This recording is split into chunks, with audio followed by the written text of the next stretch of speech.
अज़ीज़ान मन अस्सलामुअलैकुम। उम्मीद है कि आप लोग ठीक होंगे।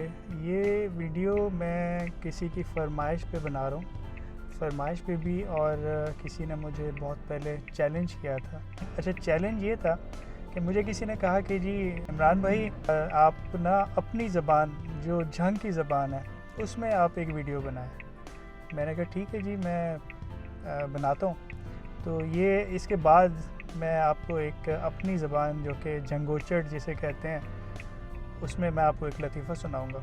इस तरह होता है भाई कि एक ना झंगोचड़ नवी नवी गड्डी लैंदा है ते वो लै के निकलता है बाहर रोड ते, मुल्तान रोड ते चढ़ जाता है जी। ते थोड़ा अग्गा वहींदा है ते एक अग्गों एक गड्डी वहींदी पई होंदी है, बहु हौल नूं चलदी।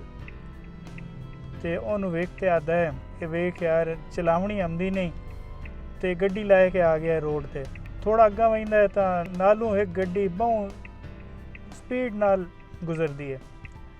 ते उसनू वेख के आदा है भिरा, ओनू आदा है जो इंजे वहींदा पिया जिवें अग लगी हो किताई।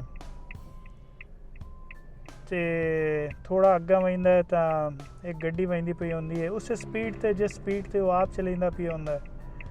ते थोड़ी देर तो सबर करेंदा, मुड़ आदा है अच्छा ते प्यो नाल रेसां। अगर तुहानू समझ नहीं आया तो मैं थल्ले सब टाइटल्स पा देसां, उम्मीद है तुहानू समझ आ जासी ते तुसां लाइक करे से इनू।